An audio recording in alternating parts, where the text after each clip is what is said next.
Fox cameraman moved out of the way and into safe positions, and some shots of these lightning bolts were scary stuff. And that happened right near the 18th green. Again, our locked cameras caught that bolt. Assalamualaikum dan salam sejahtera. Bertemu kita sekali lagi pada hari ini. Hari ini kita akan belajar tajuk 2.3 iaitu gitar nitrogen. Okey, jom.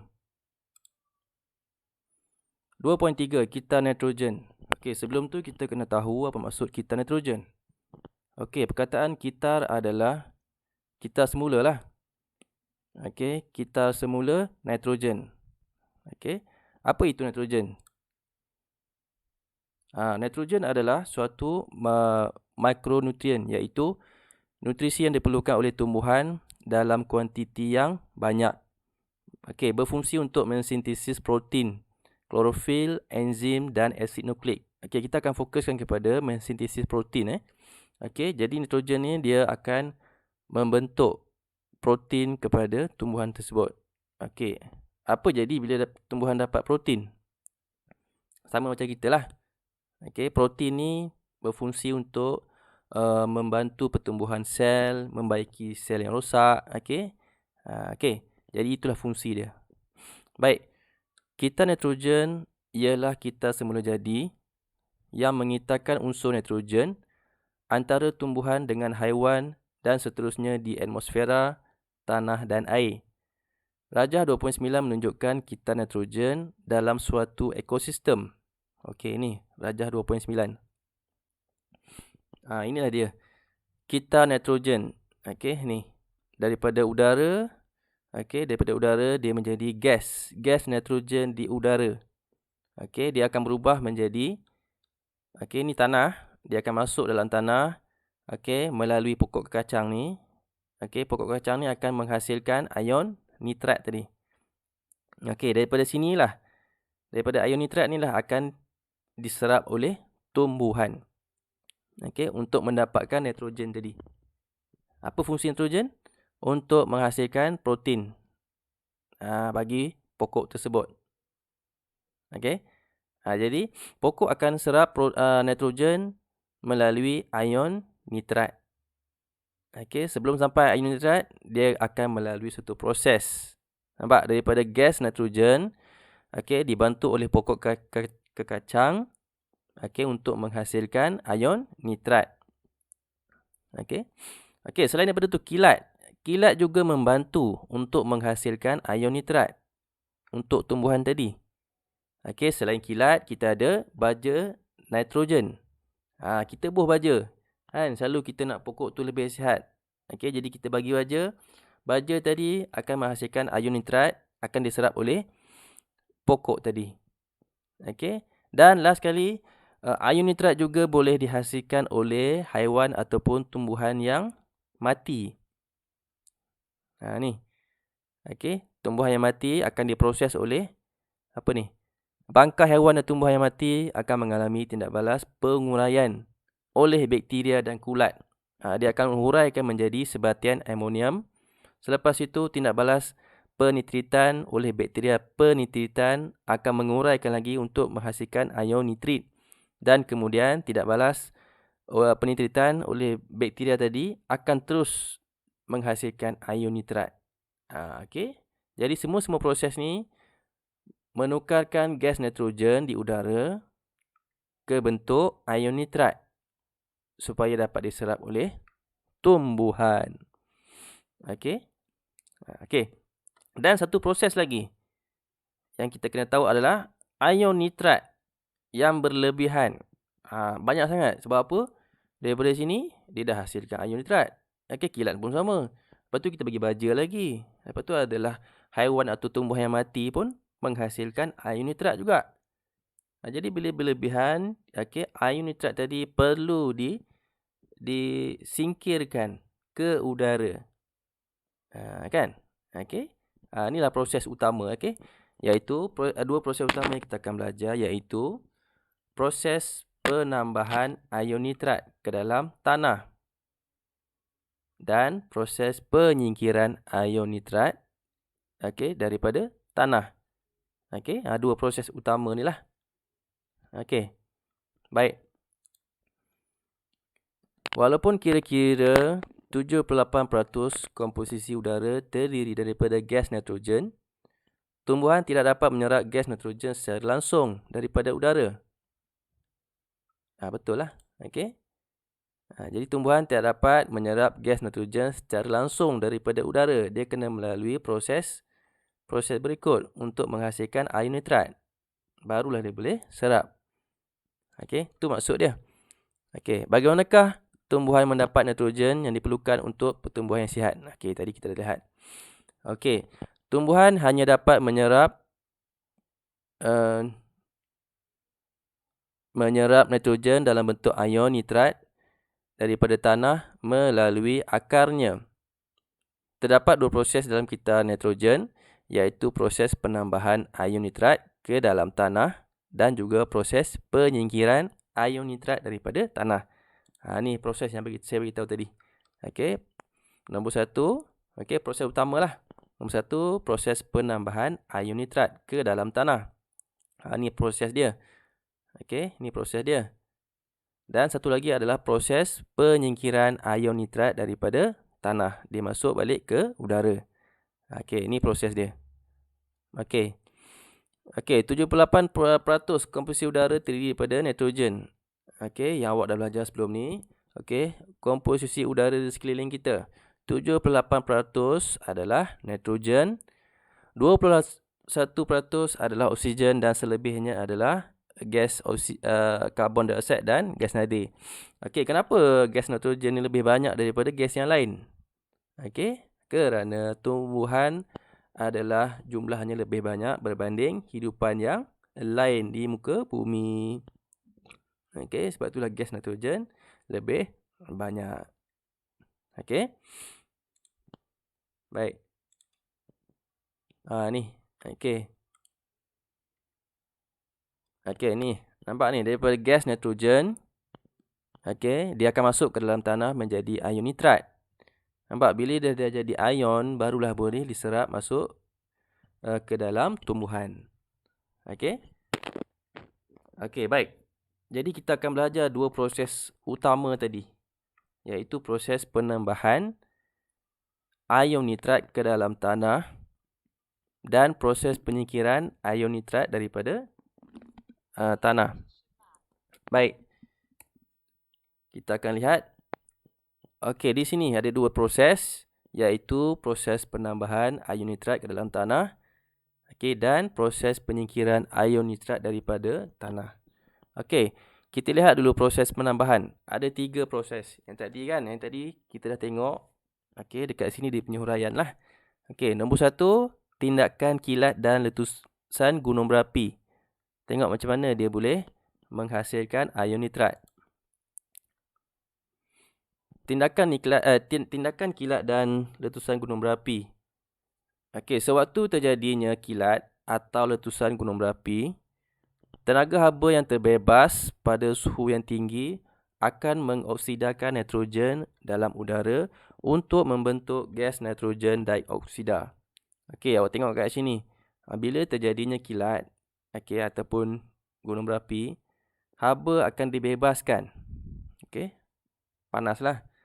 Okey, jadi haba tersebut akan bertindak balas dengan gas nitrogen di udara. Okey, bila dia bertindak balas, dia akan menghasilkan gas nitrogen dioksida.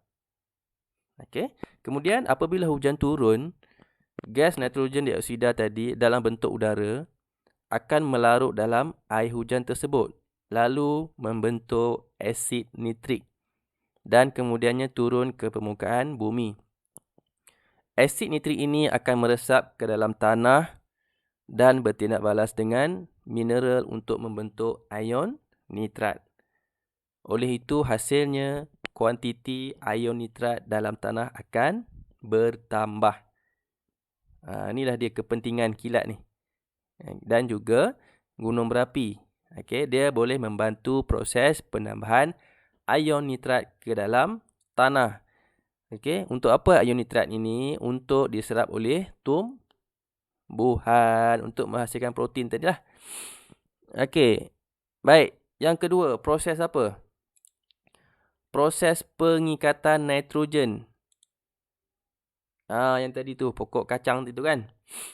Okey, proses pengikatan nitrogen. Bakteria pengikat nitrogen dalam tanah, air atau yang hidup bersimbiosis dengan nodul akar pokok kacang akan menukarkan nitrogen daripada udara kepada ion nitrat. Maka hasil tindakan pengikatan nitrogen oleh bakteria pengikat nitrogen dapat menambahkan ion nitrat ke dalam tanah. Okey. Okey, baik. Ada sejenis pokok, okey, macam pokok kekacang, okey, ataupun pokok yang lain yang mempunyai nodul dekat akar dia ni, okey, boleh membantu untuk menambahkan ion nitrat ke dalam tanah. Macam mana dia buat? Okey, dekat pokok tu, dekat akar tu ada bakteria pengikat nitrogen. Dia akan mengikat, okey, mengumpulkan nitrogen tersebut, dia akan ikat. Okey, macam ni menjadi ion nitrit. Nampak? Okey, bila jadi ion nitrat, okey, supaya dapat diserap oleh tumbuhan. Okey. Baik. Okey, seterusnya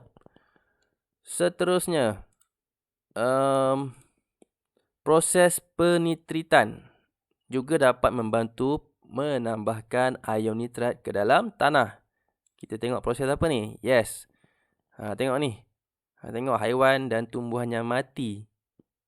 Okey, apabila haiwan dan tumbuhan mati, bakteria pengurai akan menukarkan protein haiwan dan protein tumbuhan kepada sebatian amonium melalui proses penguraian. Kemudian, bakteria penitritan akan menukarkan sebatian amonium kepada ion nitrik dan seterusnya ion nitrat. Ini proses dia. Maka hasil tindakan bakteria penitritan terhadap sebatian amonium akan menambah ion nitrat ke dalam tanah. Okey. Okey. Jadi inilah proses-proses yang dapat membantu menambahkan ion nitrat ke dalam tanah. Okey. Supaya dapat diserap oleh tumbuhan. Okey. Okey. Baik. Kemudian kita lihat pula proses penyingkiran ion nitrat daripada tanah. Kenapa nak singkir pula? Sebab mungkin dah terlebih sangat dalam tanah tu, terlebih sangat ion nitrat. Okey, pun tak elok juga. Jadi kita kena keluarkan, singkirkan daripada tanah. Kan? Okey, dia akan menjadi gas nitrogen semula. Okey, baik. Ada 3 proses dekat sini. Yang nombor 1, proses penyerapan ion nitrat daripada tanah. Siapa yang serap? Mestilah tumbuhan. Okey, tumbuhan akan menyerap ion nitrat daripada tanah untuk memenuhi keperluan nitrogennya. Ion ini digunakan untuk membentuk protein tumbuhan. Apabila haiwan memakan tumbuhan, protein tumbuhan dipindahkan pula kepada haiwan untuk membentuk protein haiwan. Okey, apakah yang terjadi kepada protein dalam tumbuhan dan haiwan yang telah mati? Okey, itulah dia. Proses penyingkiran ion daripada nitrat daripada tanah ni, nombor 1, ia dilakukan oleh proses penyerapan ion nitrat daripada tanah. Ia dilakukan sendiri oleh tumbuhan tadi. Okey, dia akan serap masuk ke dalam tumbuhan tersebut untuk memenuhi keperluan nitrogen dia. Okey, itu nombor 1. Okey, nombor 2, proses pendinitritan. Apakah proses tersebut? Okey, terdapat juga bakteria pendinitritan dalam tanah yang menukarkan ion nitrat dalam tanah tadi kepada gas nitrogen yang kemudiannya keluar daripada tanah dan kembali ke dalam udara semula. Proses ini dikenali sebagai proses pendinitritan. Jadi, ion nitrat juga dapat disingkirkan daripada tanah melalui proses pendinitritan ini. Okey. Dan last sekali adalah proses melarut resap nitrat. Okey. Dalam proses ini, proses melarut resap ini ialah proses semula jadi. Melalui proses ini, ion nitrat dalam tanah melarut dalam air dan kemudiannya mengalir ke dalam sungai atau air bawah tanah. Maka proses ini juga akan dapat menyingkirkan ion nitrat daripada tanah. Okey. Dua proses yang penting lah. Okey, satu proses penambahan ion nitrat. Okey, jadi bila banyak sangat kita kena singkirkan dia pula melalui proses penyingkiran. Okey, jadi dua proses ni. Okey. Baik. Seterusnya kita lihat pula kepentingan kita nitrogen. Kenapa penting ke kita nitrogen ni? Penting ke? Okey, nombor 1. Okey. Untuk mengekalkan kandungan nitrogen dalam udara. Kan dalam udara kita, okey, nitrogen adalah sebanyak 78%. Okey. Kita nitrogen membantu mengekalkan kandungan nitrogen dalam atmosfera dengan cara mengambil nitrogen daripada udara untuk membentuk ion nitrat dan mengembalikannya semula ke udara dengan menguraikan ion nitrat. Oleh itu, kepekatan gas nitrogen dikekalkan pada 78% dalam atmosfera. Dan keadaan ini membantu memastikan kesinambungan serta kelestarian hidup di bumi. Okey, itulah dia. Okey, itu nombor 1. Nombor 2. Mengekalkan kesuburan tanah dan meningkatkan produktiviti hasil tanaman. Seperti yang telah anda pelajari di subtopik 2.2, nitrogen merupakan mikronutrien. Okey, yang penting untuk pertumbuhan tumbuhan dan diperoleh oleh tumbuhan dalam bentuk ion nitrat yang diserap ke dalam tumbuhan melalui tanah. Okey, penyingkiran ion nitrat daripada tanah ini mengurangkan kesuburan tanah. Masalah tanah yang kurang subur dapat diatasi melalui penggiliran tanaman dan juga penggunaan baja untuk menambah semula kandungan ion nitrat tersebut. Hasilnya, pertumbuhan-tumbuhan menjadi lebih sihat, produktiviti hasil tanaman ditingkatkan dan pendapatan para petani bertambah. Okey, inilah dia kepentingan. Okey, nombor 3. Membantu pembekalan berterusan protein tumbuhan dan protein haiwan. Nitrogen merupakan komponen yang penting dalam pembentukan protein. Protein digunakan untuk membina sel baru dan membaiki sel yang rosak. Bekalan protein yang berterusan adalah penting untuk menjamin kesinambungan dan penyelenggaraan kehidupan bagi semua jenis hidupan. Tumbuhan menggunakan nitrogen dalam ion nitrat yang diserap untuk membentuk protein tumbuhan. Haiwan pula memperoleh unsur nitrogen daripada protein tumbuhan atau protein haiwan melalui pemakanan. Okey. Jadi dia dapat membantu kita juga untuk memperoleh protein. Okey, sebab kita makan sayur kan. Kita makan tumbuhan, jadi kita akan dapat protein daripada tumbuhan tersebut. Okey. Dan last sekali, mengurangkan pencemaran alam sekitar. Perebutan dan penguraian protein dalam sisa tumbuhan dan haiwan yang membentuk sebatian amonium dan seterusnya ion nitrat melalui tindakan bakteria dan kulat. Proses dalam kita nitrogen seperti penitritan dapat membantu mengurangkan pencemaran alam sekitar dan diaplikasikan dalam teknologi hijau untuk menghasilkan kompos. Okey, dapat mengurangkan pencemaran alam sekitar. Pentinglah proses kita semula ni, sebab apa? Kalau tak ada kita semula ni, okey, awak bayangkan haiwan yang mati kan, bangkai-bangkai dia tu tak reput. Kan, apa jadi? Kan, dia tak reput. Katakanlah kucing-kucing yang mati kat tepi jalan tu. Apa jadi kalau dia tak reput? Dia akan duduk kat situ lah selagi kita tak angkat tanam kucing tersebut. Jadi itulah fungsinya kita nitrogen ini. Okey. Baik. Okey, itu saja untuk hari ini. Okey. Dan sekarang saya nak awak buat praktis formatif 2.3. Okey, buat semualah 1, 2, 3 dan 4 ini dan hantar seperti biasa. Okey. Okey, tarikh dia hantar sebelum hari Selasa esok. Jadi pastikan hari ini awak boleh siapkan. Okey. Baik, itu saja untuk hari ini.